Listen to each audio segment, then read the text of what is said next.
Not every mansion is a palatial 25-room estate. Some are designed with more eclectic tastes in mind. And while they're still amazingly comfortable places to live, any visitor will likely be more interested in the architecture than the couches and beds. Here are the 10 most bizarre mansions in the world. You've heard about rising water levels and melting ice caps, but what can you do about it? You could prepare for a nomadic waterworld lifestyle, but since that involves drinking your own filtered urine, you probably shouldn't.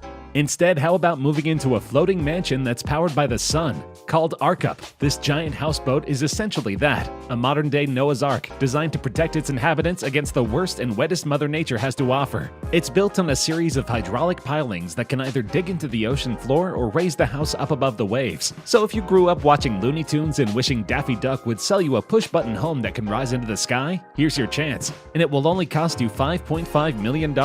It's not just for vanity's sake, though. The ability to raise your home higher and higher would prove mighty helpful as sea levels rise ever higher as well. Some climate experts predict sea levels could rise by as much as 7 feet come 2100, particularly in places like South Florida, where the ARCA was designed and is currently docked. If that happens, living in a place that can rise with the tide will prove mighty helpful indeed. Plus, its super sturdy windows are resistant to hurricane winds of up to 155 miles per hour. If climate change affects our waters as much as experts say it will, life-threatening hurricanes are likely to be commonplace soon enough. If the ARCA can handle that, then it's worth every penny.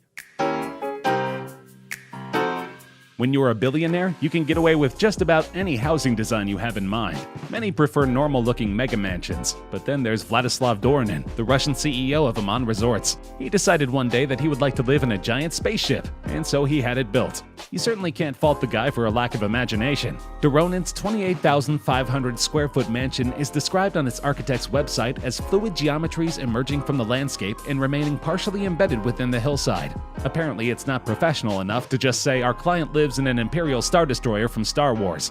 Nevertheless, we're going to say exactly that, because come on, what else could this non-humble abode possibly resemble? The 72-foot-tall lookout tower portion of this mansion simply makes it look even more like the preferred battle vehicle of the dark side. It doesn't sound like Doronin had space in mind. His request to his architect was simply, I want to wake up in the morning and just see blue sky. How the architect got spaceship out of that when the sky is extremely not blue in space, I don't know, but I'm also super glad he did.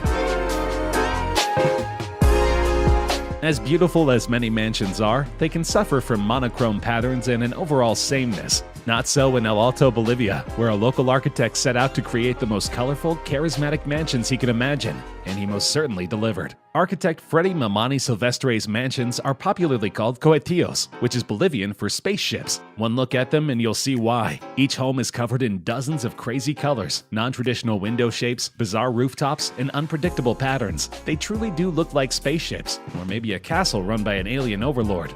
His mansions aren't at all boring on the inside either. Between LED lights, Chinese chandeliers, very geometric motifs, pillars and columns, and more colors than an extra-large box of crayons, every inch of a Silvestre mansion is a feast for your eyes. But he doesn't just design this way for kicks, or because most other buildings in the area look alike. His intention is to introduce indigenous culture into a modern world. The timeless Andean and Tiwanaku styles he uses really stand out against a sea of functional ticky-tack. Silvestre has built over 70 of these spaceships so far, each one completely different from the next, and shows no signs of stopping. So if you live around Bolivia or plan to move there, and have the $300,000 to $600,000 he asks for per place, you too can live in an architectural masterpiece that's truly like no other.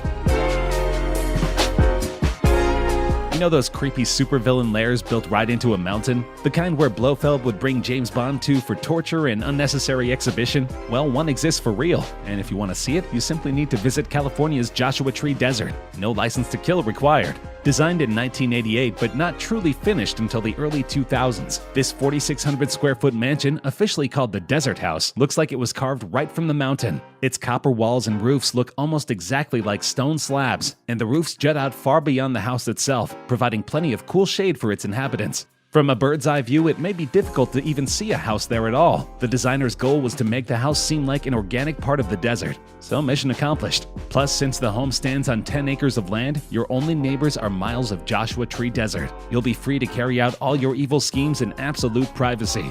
Inside, the home looks just as supervillainy, with foreboding ceilings, crazy spirals, alien-looking chandeliers, and sharp edges seemingly everywhere, even on the chair legs. The designer's website calls the interior warm and intimate, and it probably is once you hang out there. But let's face it, it looks like a place you'd extract top-secret information from your enemy in. Don't expect to move into this place anytime soon, sadly. It was purchased for $3 million in 2014 by a Manhattan Beach couple, who, according to the New York Times, wish to preserve it as a work of art. If you want a stylishly evil lair to carry about your stylishly evil schemes, you're just gonna have to build one yourself.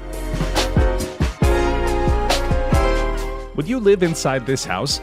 Would you live there with a mouse? Don't worry, that's my one and only Dr. Seuss rhyme, but I had to do it because this mansion looks exactly like something the good doctor would have drawn for one of his books. Technically called the Goose Creek Tower, everyone who isn't the owner calls it the Dr. Seuss Tower. How else could you describe this thing? It's a house with another house built on top. Then there's another smaller house on top of the second house, and this pattern continues until there are 4 increasingly smaller houses piled on top of one another. If that's not head-scratching enough, sitting on top of the 4th house is a 185-foot tower. You may be wondering what Seussical masterpiece the designer ripped this house from. The answer is none of them. People don't call it the Seuss house because it came from any particular story. They call it that because it could have come from one. Though if any Seuss character would live here, it would probably be the Cat in the Hat. He could use all that extra tower space to store his giant hats. But what is it used for? Well, according to owner and designer Philip Wiedner, he wants to install a telescope at the top, as well as launch a ham radio station. He wants to call it Radio Free Goose Creek, but I think Radio Free Whoville makes far more sense.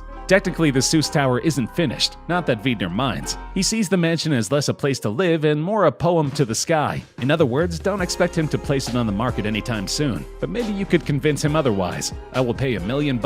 I will pay you all in ducks. Sorry, Seuss rhyming is simply too fun to resist. Who doesn't love Batman? Besides all the criminals of Gotham, I mean. The Caped Crusader is so popular, it makes perfect sense that somebody designed a mansion based on him. San Miguel's Steve Rude did just that, building his very own Bat Casa. It's a 2-story home with the Batman symbol displayed prominently out front. That said, it doesn't exactly look like the grim and dark Batcave we see in the movies and comics. Rather, this bizarre 1,500-square-foot mini-mansion looks like something out of an art gallery, with wavy white walls that simultaneously melt into one another and attempt to pull itself apart like cheese in a mozzarella stick. This bizarre aesthetic continues as you venture inside. Everything looks like it was fused together, with strange shapes, curves, and hundreds of sculpted branches twisting and dancing together to form a living space unlike any other. It almost looks like you're living in a plaster jungle, no more so than when you're sleeping in a bed built right into the plaster. In that sense, it does seem like you're living in a grand cave, though not the kind that would attract glum martial artists dressed like bats. The Bat Casa is so unique it's become a local landmark, and you can stay there too, albeit briefly. While the Bat Casa is not on the market, you can rent it out for around $90 per night on average. For a place with 3 bedrooms, 2 baths, and the craziest aesthetic this side of an abstract art gallery, that's a downright bargain. Living in the mountains is hard. Living near a mountain, however, inside a luxury mansion over 100 feet in the sky, surrounded by trees with no nosy neighbors, is both easy and desirable. Officially known as the Pausolaro House, many call this 10-story estate the Falcon's Nest instead, and for good reason. It features living quarters that reach up to 124 feet in the air, a 2,000-square-foot solarium that looks like a nest, and a tower atop that might as well be a majestic falcon. Set against a backdrop that includes the 6,500-foot Thumb Butte Mountain, living here is essentially like living inside a movie. The Falcon's current owners are asking for $1.5 million, which is a fair chunk of change. But whoever pays that much is getting some primo living space, with 6,200 square feet that includes 3 bedrooms and 4 bathrooms, not to mention a main floor with a 360-degree view of the Arizona wilderness below. Plus, the simple fact that you're living in a stylish version of Dr. Wily's Skull Castle, if the Falcon imagery isn't your thing, makes everything extra worth it. If you're a 90s kid who grew up on Animaniacs, you probably think living in a water tower is more a punishment than a luxury. Well, the genius architects behind the Sunset Beach Water Tower in Orange County, California beg to differ. They turned a musty old water tower into a legitimately luxurious spot to live. The 87-foot-high PCH water tower was once a regular old tower that stored upwards of 75,000 gallons of water at a time. That's more than 300 tons. But in the late 1970s, all the water went elsewhere, and the tower just stood there by its lonesome, watching over us like a forgotten Greek god. That is until the 80s, when some investors decided to revamp it into a cozy private home. They later sold it to a retired fire chief named Gerald Wallace for $800,000. He then attempted to flip it for up to $8 million. He ultimately settled for $1.5 million, meaning that he still made money on the deal, especially considering he had been renting the place out for a mere $4,000 per week. The inhabitants of this tower get a lot for their $1.5 million. Despite looking exactly like a water tower on the outside, inside you'll find 2,800 square feet of living space. This includes 3 bedrooms, a 145-gallon aquarium, and a party room featuring a fire pit that you can mechanically lift up when it's time to dance. Plus, the view of Sunset Beach simply can't be beaten. Unlike Yakko, Wacko, and Dot, you won't feel stuck inside this place. Instead, you'll feel like a monarch, looking down on your subjects while enjoying all the finest parts of life. We all know about the traditional multi-floor home setup. Living room and kitchen on the bottom, bedrooms on top. Well, here's a mansion that flips that setup on its head, literally. Located in Beverly Hills, California, this upside-down house features its living quarters on the top floor, placing the bedrooms on the lower level. That's probably a little jarring when you first move in, though it does make sense. After all, if you're so tired that you just have to go to bed now, why would you want to climb a bunch of stairs to get there? That's not the reason this $3.2 million mansion's architects designed their house this way, though. The area they built on contains over 100 oak trees, all of which are federally protected from lumberjacks coming in with their axes and turning them into toothpicks. So to build a multi-floor estate, they had to build one of the floors directly into the hillside. And since the only earth-level floor is entirely see-through, it wouldn't make for a ton of privacy when getting your sleep on. But if you're sleeping in the basement surrounded by protective greenery, you have as much privacy as you need. So while it's not literally an upside-down house like Dracula's castle in Symphony of the Night, it's still mighty bizarre in its own right. Plus, it features no evil vampires, which is always a plus when looking for a comfortable place to lay your head. Living in a spaceship is one thing, but living in a giant battery is quite another. But that's about the only way to describe Germany's Heliostrope, both in shape and function. This 48-foot-high mansion is literally battery-shaped, but its circular setup isn't just designed to be cool. The Heliostrope actually rotates, though unlike those novelty restaurants that make it hard for those with motion sickness to enjoy their sandwich, it doesn't do so every day, and only rotates 180 degrees. Adding to that, it's solar-powered, and its rotation follows the sun. It faces the sun during the cooler months and turns its insulated back to the star during the hot times. This means that at all times, the Heliotrope is appropriately absorbing solar energy. It actually produces more energy than it uses, making it the first home in history to do so. Sadly, 25 years after it was built, it remains one of the few homes that do.